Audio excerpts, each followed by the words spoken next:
Welcome to the Network Engineering Video Blog. I am your host, Michael Crane. Well, welcome to Texas. It's pretty hot out here today. It's about 95 degrees Fahrenheit. And so you might be asking, what am I doing standing on the house porch? Well, today's blog is going to be about setting up a Cisco router for your house. And you might ask yourself, well, isn't it the same as setting up any other router? And the answer is yes, it is. Except with most residential internet service providers, they only offer dynamic IP addresses, which means they're allocated using DHCP, right? And that can be a little bit tricky to set up in a Cisco router. There's also some other things that you have to set up in a Cisco router that aren't quite the same as one of these little cheapy Netgear routers you can buy from Amazon, right? So I thought we'd go through it today and check it out. We're back inside the lab now, and let's go over a little bit of what our goals are for today and what we're going to talk about. Okay. So first, the goals of the video are: one is to show how to set up a Cisco router using residential internet service, which I touched on out in the front yard, right? Okay, this is going to entail configuring a WAN uplink to use DHCP from the ISP and those dynamic IP addresses I talked about earlier. Configuring a DHCP pool for our devices to allocate the internal IP addresses. So we've got our private network and we've got to allocate IP addresses for those as well, right? We're going to set up a bridge virtual interface group, and I'll discuss a little bit more about what that is later. But that's one of the things we need to do today, and that's mainly because we're using a router, and you'll see later on. We need to configure the inside and outside NAT boundaries, right? And we also need to set up an access control list, okay? So we'll set one of those up today. And we're also going to configure some basic QoS Policing and Shaping. This is because I run VoIP phones in our home office, and we need to make sure that the voice traffic and the data traffic aren't treated the same inside the router, and you do that with some QoS policies. So we'll set those up. We're not going to go too much in detail with that. I could spend a week of videos talking about QoS. And then we're going to tie it all together and test it, see if it works. You might be asking yourself, why am I doing this? This does not really have anything to do with what we've been doing, which is building our small business network, and our small to medium-sized business network, I should say. And the reason why is because I need to replace a Cisco 871 that I have in my home office with a 3825 I bought on eBay. and the reason why is because Time Warner, my internet service provider, magically upgraded our bandwidth from 30 meg down, 2 meg up, to 100 meg down and 10 meg up with no extra charge. I was absolutely shocked. However, the little 871, 100 meg, no, never going to happen. Its max is about 30 meg, so it was doing good for what it was for a while, but not anymore. It's time to go. Okay.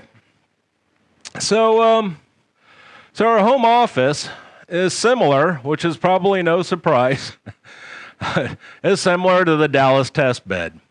So we've got the 871 here, right? And I know it says 3845 on the drawing here, but bear with me. It's similar.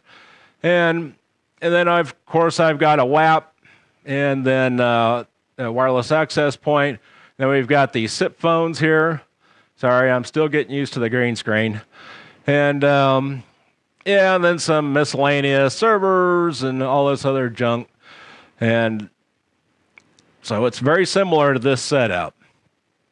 Okay, but really we're only concerned with everything that's connected to this router right here, right? And so I broke it down into a very basic network. So we've got the internet service provider here going into the cable modem, which goes into the 871, okay?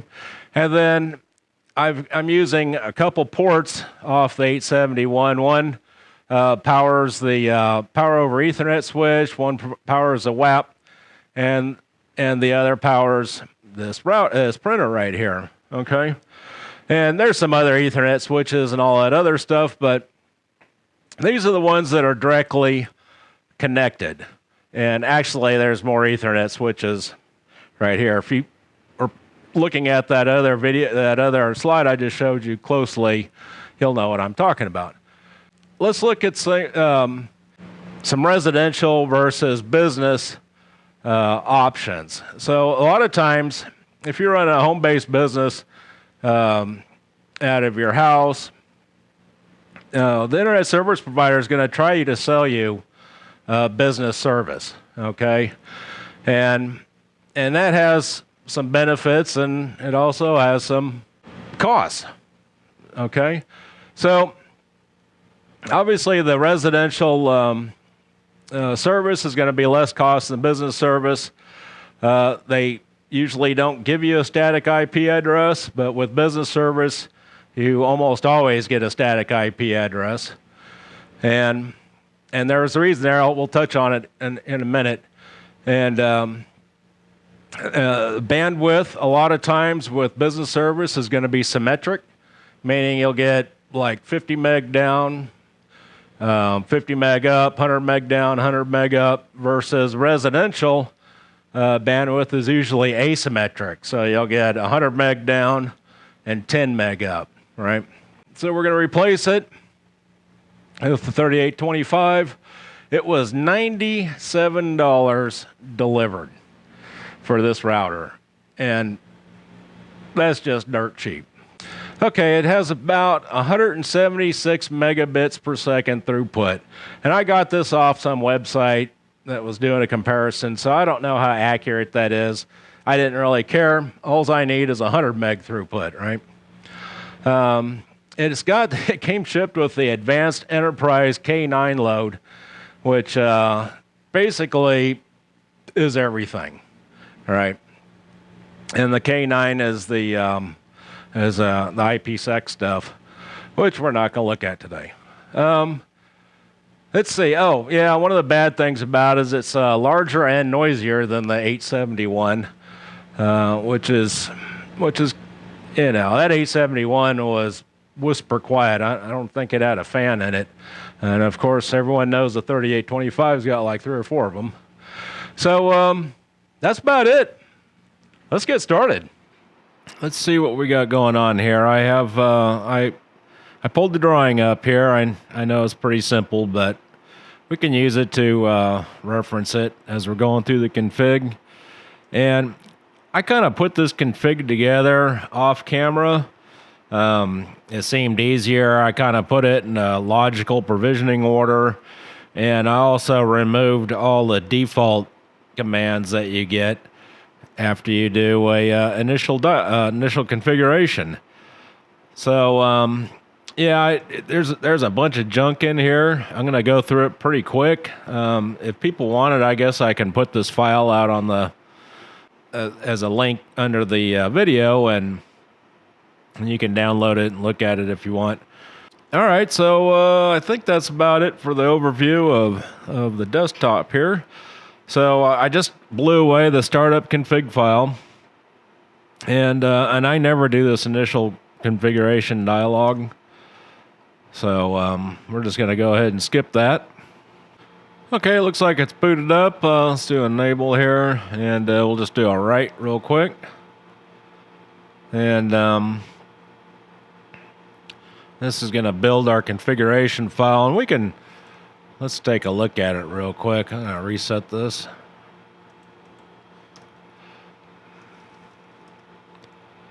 And this is what it dumps in there by default. So, and we'll just look at it real quick. There's not a lot. Cisco Express Forwarding, license, redundancy, and a bunch of Ethernet ports. This is the default VLAN, VLAN 1. And I never use this stuff anyway.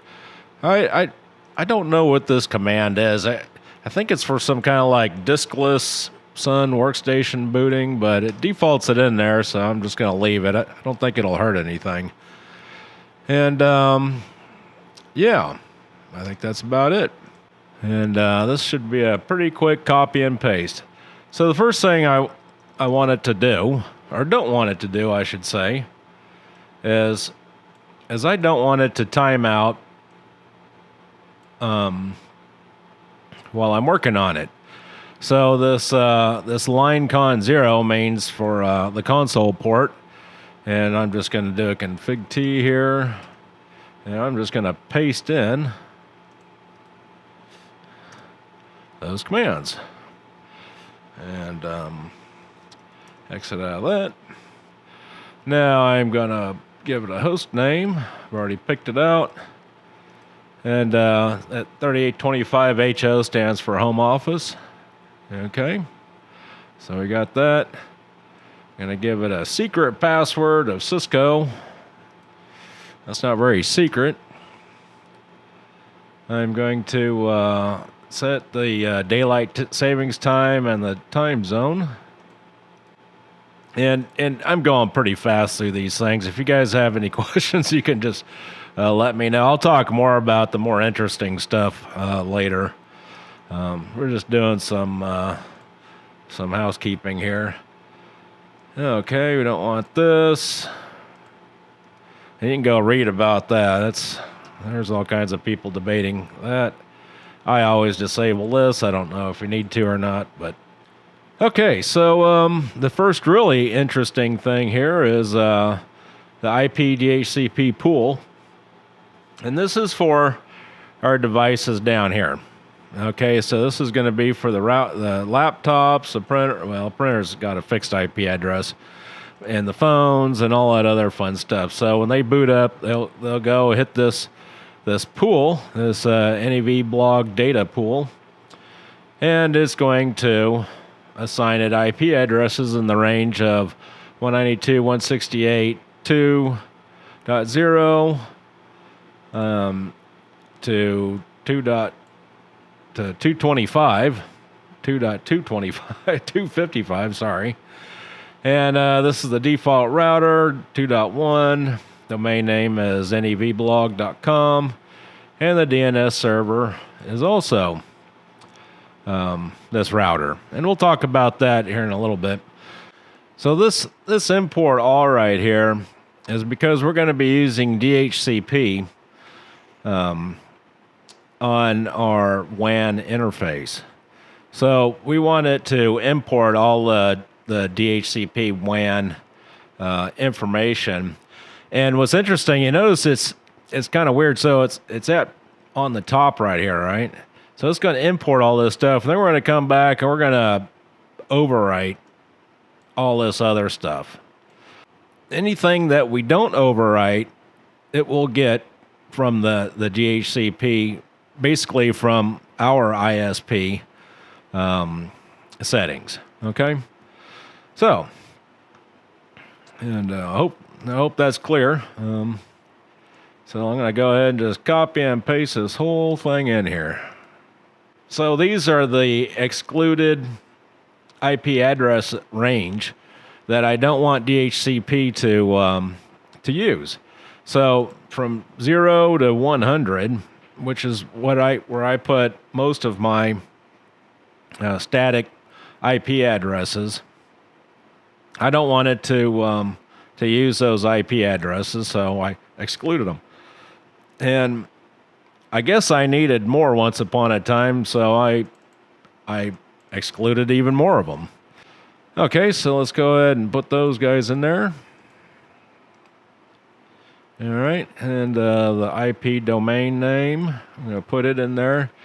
And you actually need this guy, even if you don't really use them for to generate the RSA key.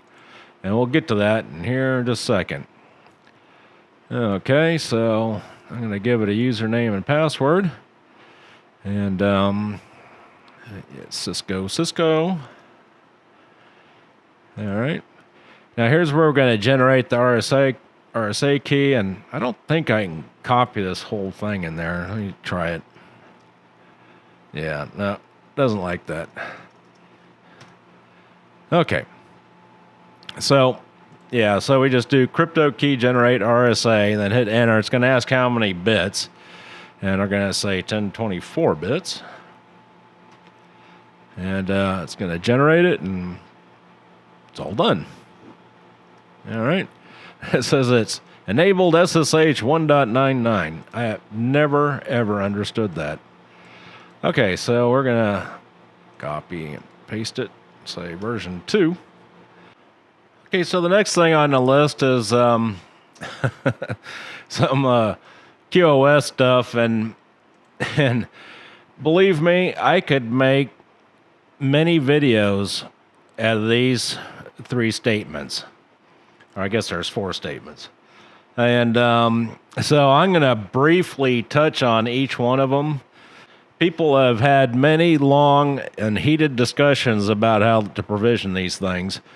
And it seems like every vendor implements them a little differently on how they're policed and everything. So let's just look at this real quick. So in Cisco, what we're doing is we're creating a class map.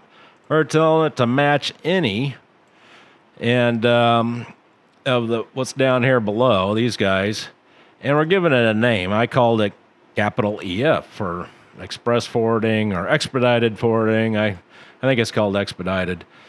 Anyway, it's telling it to match the DSCP bit, which is, hold on here, I have to look it up myself.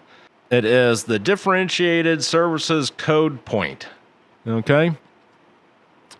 And these values right here, so CS5 is like a TOS value, and which is a type of service, is older, and EF is the actual DSCP code point. So, and we're not going to get into any of this stuff. So I created 2 matching, 2 classes to match. One is EF for expedited forwarding stuff. We're looking in 2 different fields depending on where it finds it. And then I did the assured forwarding 4 to match all the 4s, okay?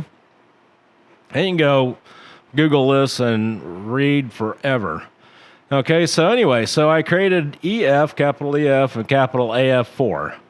And then under this policy map right here, I created a Time Warner Cable policy map. I'm using this class map, so everything it finds under EF right here, it's going to give it a priority of 70% of the bandwidth, right?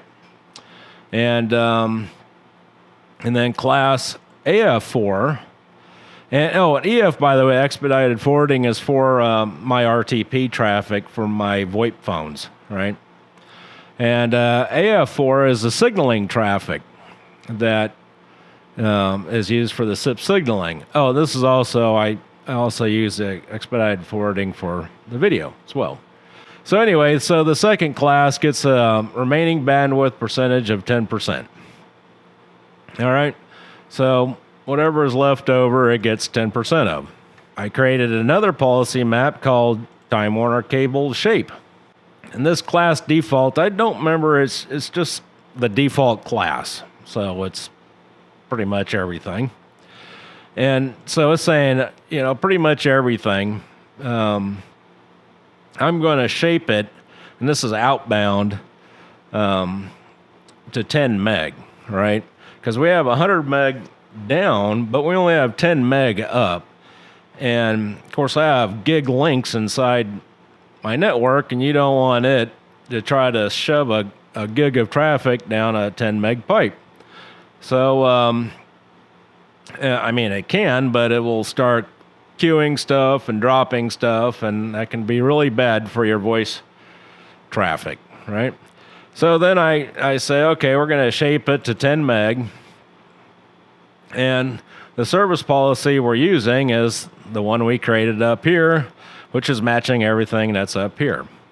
And I'm sorry if it's not clear. Well, I'll have to do some videos on setting this up. It can be, and testing it's even funner. Copy this guy on here. Copy and paste. Okay, exit. And now we'll copy this guy in there. Okay. And we're going to copy this guy in here.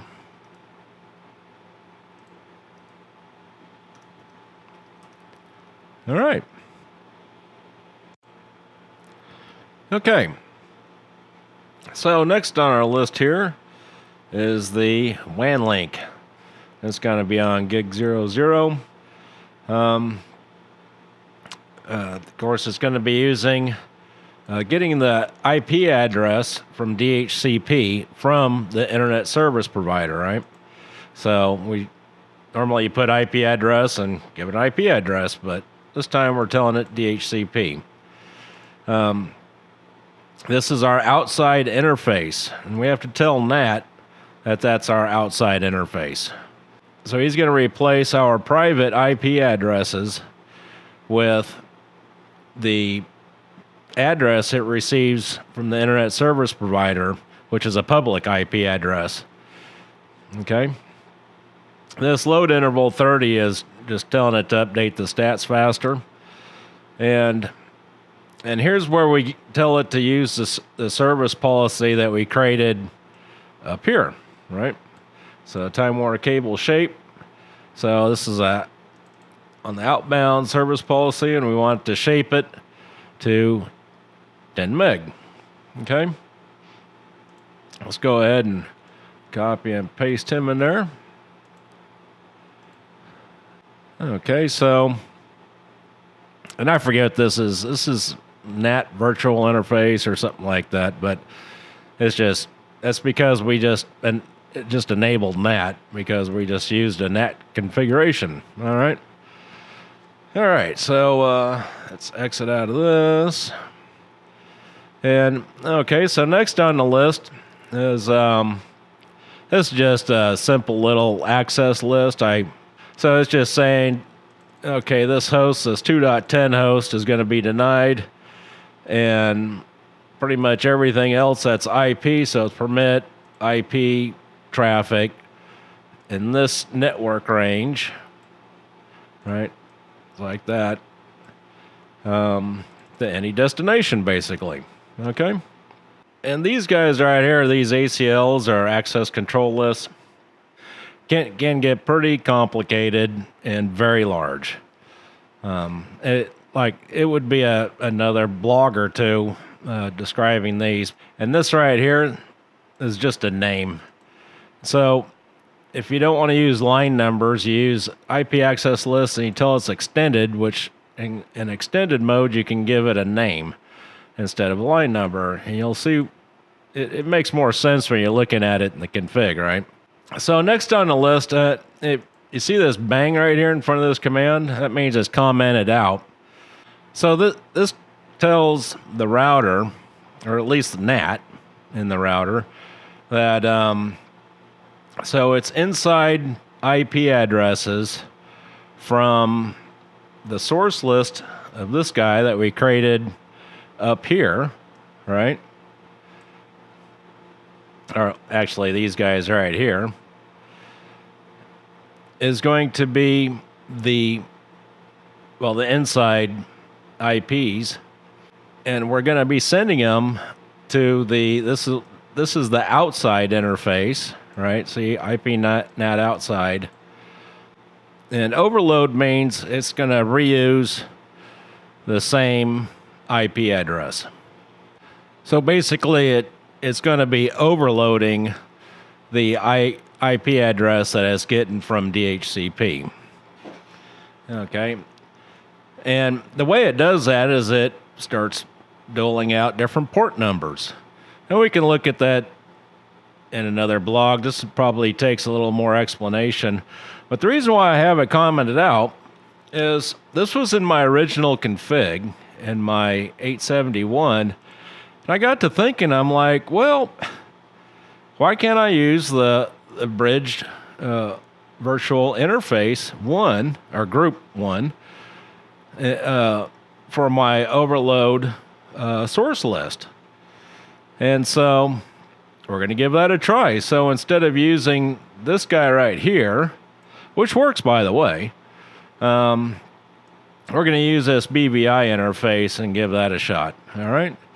So, oh, we need to paste some more commands in here, don't we? I see. Let me paste this guy in here. Copy, paste. All right. And we're going to skip this guy, and so copy and paste. Ah. Well, I guess we got to create BVI1 first. Here's the command, bridge IRB. Enables the integrated routing and bridging feature. Bridge group number 1. Well, it's actually creating a group number 1, and the protocol IEEE is what's enabling the bridging. Okay, and then we're also telling it in bridge group 1 that we want it to route IP packets. Okay, so let's go ahead and copy and paste these guys in here. All right, and I guess I could just copy them all. Okay, so we've done that. So now we've enabled bridging and integrated routing and bridging feature. So now we're going to create a bridge virtual interface. And and basically what this does is it allows the router to behave more like an Ethernet switch. Since a router is a layer 3 device, it doesn't really share broadcast. It doesn't share broadcast messages unless you enable that. But when they're in a bridge virtual interface, it behaves more like when you plug 2 different Ethernet cables into an Ethernet switch and say, okay, you're both on VLAN 1, then they share broadcasts and IP addresses and that sort of thing, and that a layer 2 device would do, where a layer 3 device normally would not allow. All right, and I hope that makes sense. So now we're going to create a bridge virtual interface, and we're going to give it an IP address. All right, of 2.1, which is going to be our default gateway for our devices down in our network, right? So, and this is also going to be our inside NAT guy. All right, so he's actually our inside NAT interface, right? And this load interval I already explained. So let's go ahead and copy and paste this guy in here. Copy, paste. All right. All right, and he went up and then came back down. So, all right. All right. Okay, so now that we've done that, we're going to come back up here to our IP NAT command, our IP NAT inside source list, blah, blah, blah, blah, BVI1. So now we've created BVI1. This should be okay. Hopefully. Yep, took it with no problems. All right. Okay, so we created our BVI1 interface. It looks like he came up. Now we're going to just create a VLAN 1. Actually, VLAN 1's already created. It's the default VLAN inside the router, as we saw when we were looking at the default config earlier. But we're just going to tell him he's going to be in bridge group 1, and we're going to disable spanning tree. Okay. Copy. Okay, we'll do another config T. Paste those guys in there. All right. Okay, so the next thing on our list is the DNS server here. And I've already done a video on this, but we'll go ahead and talk about it a little bit here. This IP DNS server basically just turns on the DNS process inside the router. And I've given these are static IPs assigned to these devices right here. And it just makes it easy to do SSH to ABP dev instead of typing in the IP address. So let's go ahead and turn this guy on. I guess we can just paste all these in there. Copy, paste. All right. This guy right here, this is a Cisco Discovery Protocol. It defaults to on. I don't use it, so we're going to disable that. Copy and paste. And then the last thing, well, almost the last thing, is these VTYs, virtual terminals, 0 through 4. We're just going to set the exec timeout to 0.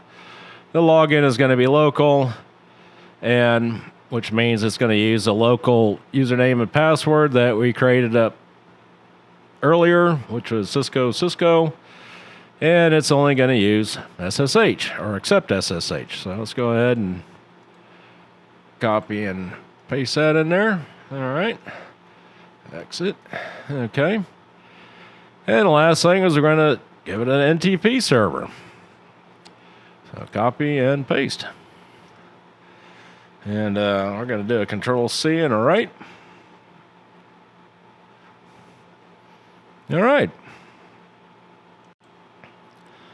Okay, so we've finished the initial provisioning, but we need to test this, and there's two ways to do this. The first way is I can just go pull that 871 out and pop the 3825 in and plug in the cables to where we need them and let her rip. Or the second way is, and this is the preferred way because if you think about it, you don't really want to take your whole network down to start messing around with it, right? What I'm going to do is I'm going to plug our router into the 871. So this is our WAN port down here. And this is going into a regular, it's actually going into an Ethernet switch, but I'm not going to draw all that.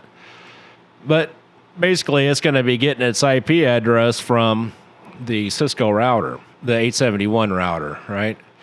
And this guy right here is still tied into the cable modem, all right? So, and that will at least tell us, okay, we'll can our 3825 get an IP address, and can we, ping anything, right? So, okay, so I need to plug in the WAN port. All right, plugged in the WAN port on the 3845. It should come up. Oh, well, we have to do a no-shut on it, I'm sure. So we're going to do a config T, interface gig 0/0. We're going to do a no-shut. All right. And do a Control-C and a write. And as you can see, he is bringing it up. And he got an IP address. Looks like 1.141. Excellent. Let's look at this DHCP stuff. Show DHCP lease. Now this will be the lease coming from the quote-unquote internet service provider. Right now it's just coming from the 871 router. And you can see the IP address, subnet mask. That's the server's ID. This is when he's going to renew. And there's his host name. All right. So, very good. Okay, so the next thing we want to look at is show DHCP server. All right. And it's got some stats in here, force renews, but this is what I was interested in, was the DNS server. All right, and the domain. So yeah, he's on the Muxall domain. All right, and here's his DNS server, which is 1.1, which is this guy right here. All right. Yeah, let's try to ping something. So let's ping www.google.com. Well, look at that. Works like a champ. Right out of the box. Okay, so you probably know that we're not done testing. Because, yeah, we've got this top part working. The ISP side, if you will. But we haven't tested any of the other ports, because so when we replace this 871, if you remember, there are 3 links in it. One is going to a printer port, or the printer. One port's for the printer.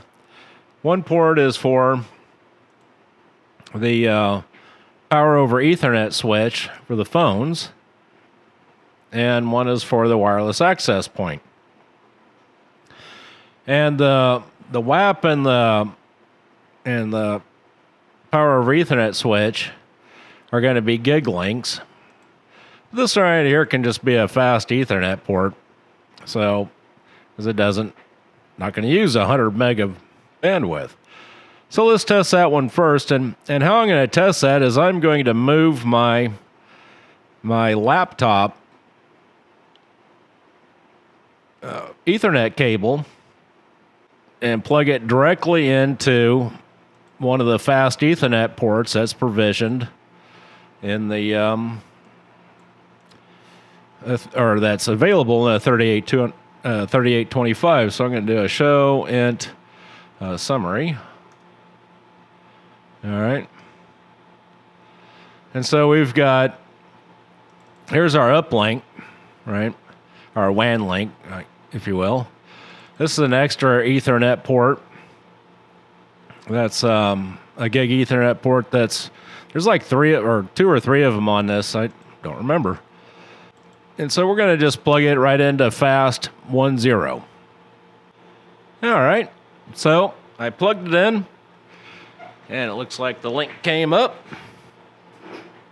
So yeah, let's see what IP address the PC got. All right. I'll just do a IP config. Yeah. So we got an IP address of 2.101, which is good. You got the nevblog.com domain name. And I think IP config /all. I think if we want to see the DNS, oh yeah, here we go. Yeah, so if you do IP config /all, you get a little bit more information. So here's our IP address, subnet mask, default gateway, DHCP server, and DNS server. Excellent. Now the big question is, can he ping anything? So yeah, so let's ping www.google, oops, if I can spell it, google.com. Okay, well, as you can see, that didn't work. And I have a sneaky suspicion why. So do you remember earlier I said the original config had the source interface as gig00, and I was wondering why we just couldn't use BVI1, and I do believe that is our problem. So let's fix this. Clear the screen here. Okay, so I'm going to do a config T. I'm going to do a no on this guy here. Yes, we want to delete all entries. All right. And now I'm going to put the original one that I was using before back in. All right. And Control C and a write on him. Okay. Now let's see here. First I'm going to ping 92.168.1.1. Okay, so he can get the 871, so let's do a ping www.google.com. Ah, there we go. Much better. Okay, what's next here? Oh, I know what's next. So, you may be wondering, why did that work? I mean, I didn't configure anything on the 3825. You saw the ports there, the config on. If I do a show config,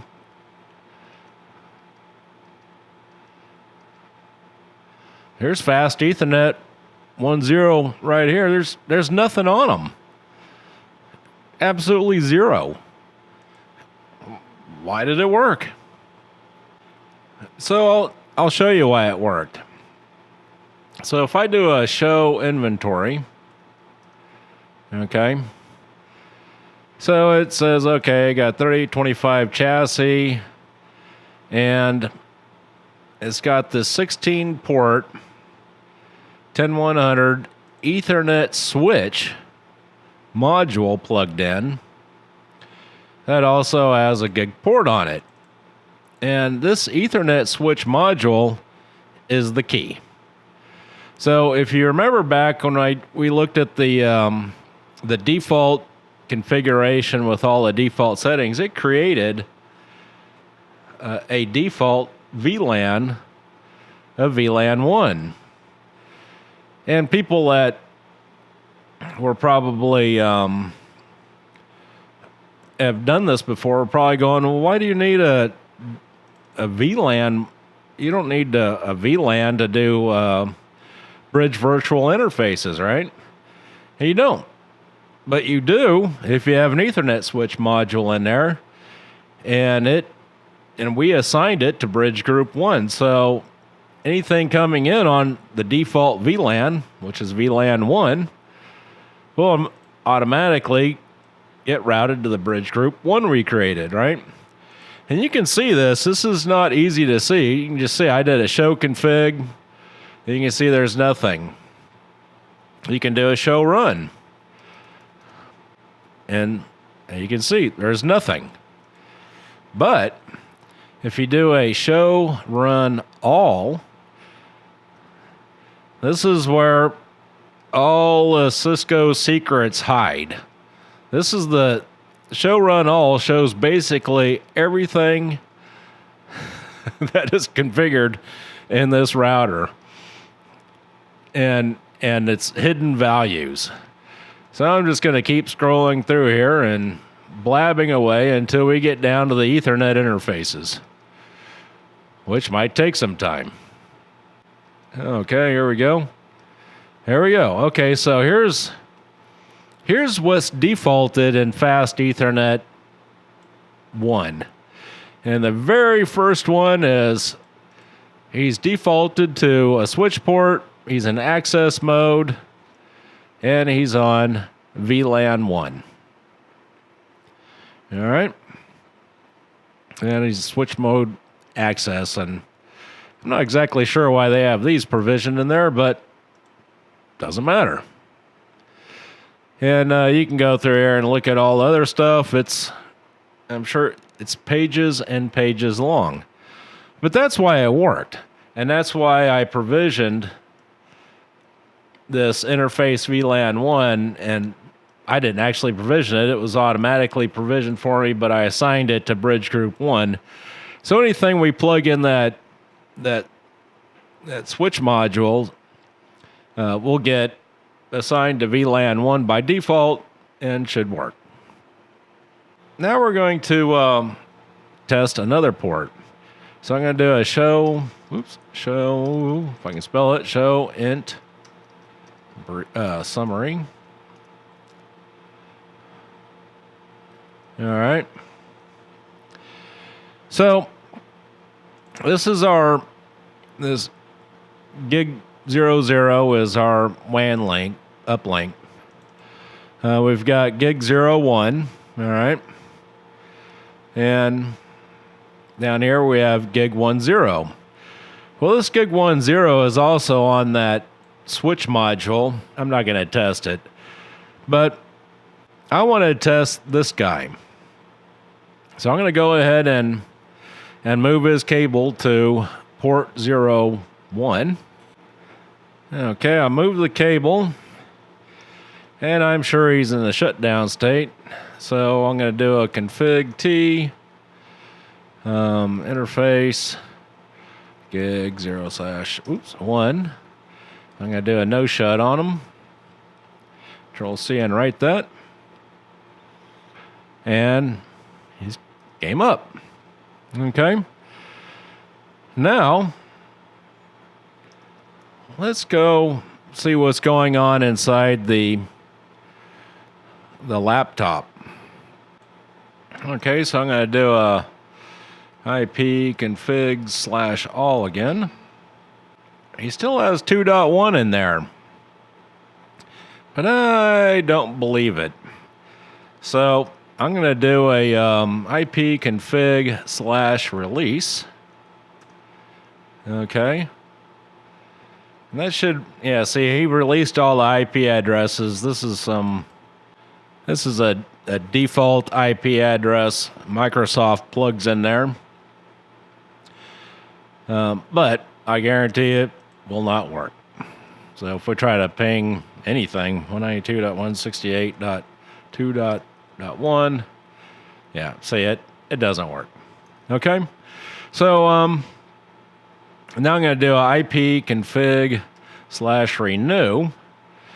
And what this should do is it's going to send out a DHCP request to it's going to broadcast it out and say, I need an IP address. Okay, so that took a little bit. Now I went ahead and paused the video. I don't know why I gave this local area 2 error. But the DHCP finally timed out and said an error occurred while renewing your interface on the local area connection. Okay? And it says it timed out. Unable to connect to your DHCP server. And you might be going, well, geez, it worked on the other one. Why didn't it work on this one? And it's because gigabit 01 right here is a router interface. It's not on that switch module. So we have to do a little bit more configuration to get gig 01 to work for us. We need to assign them to bridge group 1. So we're going to do a config T. We're going to say interface gig 0/1. We're going to say you're on bridge group. I can spell it 1. So now our bridge virtual interface came back up. Let's go look at our PC. Let's try to renew that IP address again. IP config /renew. Voila. We got our IP address. Let's test them. So first we'll ping the 871.192.168.1.1. Yep, that seems to be working okay. And ping www.google.com. Oop. And there you go. So it just took one command. The only thing left I have to do is now I'll go back through here and change all these IP addresses back to what the 871 is set at, because I don't want to go around and change IP addresses to 2.x for all my devices and things that have static IP addresses. So anyway, that's a success. That's about it for this video. I hope you like it. If you have any questions or comments, leave them in the comments below. I'll try to answer them the best I can. And if you like the video, give it a thumbs up. That always helps. And I'll see you next time.